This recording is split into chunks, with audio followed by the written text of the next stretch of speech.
દેવ નવરાત્રિ પર્વને લઈને ખોડિયાર માતાજીના મંદિરે ચાલીને આવતા પગપાળા યાત્રાળુઓ માટે ચેતક હનુમાનજી ખાખરિયા ખાતે ભોજન પ્રસાદ, આરામ વ્યવસ્થા, મેડિકલ કેમ્પ, માલિશ કેન્દ્ર સહિતની વ્યવસ્થા કરવામાં આવી।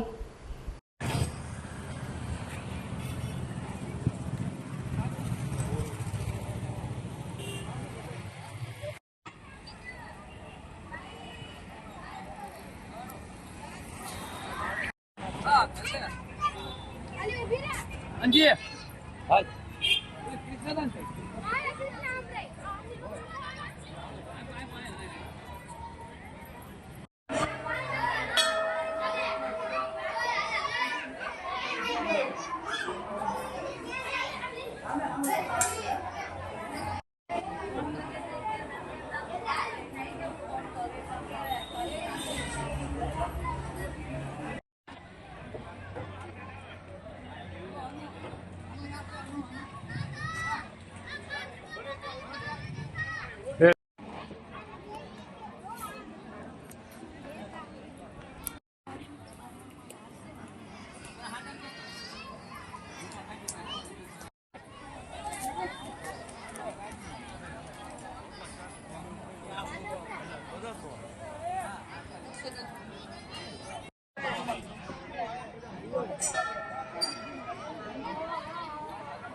क्या बोले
આજે જે રામભાઈ વાત કરી તેમ છેલ્લા 12 વર્ષથી જે ચેતન હનુમાન ગ્રુપ છે એનો સેવક સમુદાય છે એ સરસ મજાની આજ સેવા કાર્ય કરી રહ્યા છે। ત્યારે જેમ વાત કરી એમ કે હજારો યાત્રાળુઓ માં ખોડિયારમાંના મંદિરે હાલીને આવતા હોય 200 500 કિલોમીટરથી અને થાક્યા પાક્યા હોય ત્યારે કોઈ એવી સુવિધા ન મળે, પણ અહીંયા ચેતન હનુમાન દાદાના જે સેવક સમુદાય દ્વારા આ તમામ અહીંયા સુવિધા પૂરી પાડવામાં આવે છે। જમવાની સુવિધા પાડવામાં આવે છે, આરામ કરવા માટે ગાદલા પૂરા પાડવામાં આવે છે, નાવા ધોવા માટેની સરસ મજાની વ્યવસ્થા છે, મેડિકલ કેમ્પ મેડિકલ કેમ્પ પણ કરવામાં આવે છે। પણ એક સેવાનું કાર્ય ઉમદાથી આ લોકો કોઈ પણ સ્વાર્થીને કોઈ પણ પ્રવૃત્તિ જે સેવાનો કહેવાય ને સેવાનો ભેખ લઈને આ લોકો સતત પોતાનો આ યુવાનો આખું જે ગ્રુપ છે એમાં નાનાથી માંડીને મોટા બધા એક સરસ મજાની આમ કેમ યુનિટી કરી અને સેવા કરે છે। રાતનીથી જોયા વિના સતત 2 થી 3 દિવસ સુધી સેવા કરે છે। એટલે આ સેવક સમુદાયનું આખું જે ગ્રુપ છે ચેતન હનુમાન ગ્રુપ આવું લગભગ 12 વર્ષથી જે સેવા કરતા છે એને આપણે ખૂબ ખૂબ અભિનંદન આપીએ અને ભગવાન હનુમાન દાદા અને ભક્ત શ્રીરામ ભક્ત અને શ્રીરામ ભગવાન આપણને આવી સેવા કરીને વધારે તક આપતા રહે. તેમજ આ અત્યારે નહીં પણ દર અમુક મહિને અહીંયા સુંદરકાંડ પણ થાય છે. હનુમાન જયંતિ પણ બહુ ધામધૂમથી ઉજવાય છે. તમામ પ્રસંગો પાતા અહીંયા સરસ મજાની જે ધાર્મિક અને સાથે સેવાની પણ પ્રવૃત્તિ થાય છે. એટલે ચેતન હનુમાન ગ્રુપને આપણા લોકો વતી અને બધા વતી ખૂબ ખૂબ વિંદ આપીએ છીએ. અસ્તુ. જય શ્રી રામ, જય ચેતન હનુમાન દાદા. જય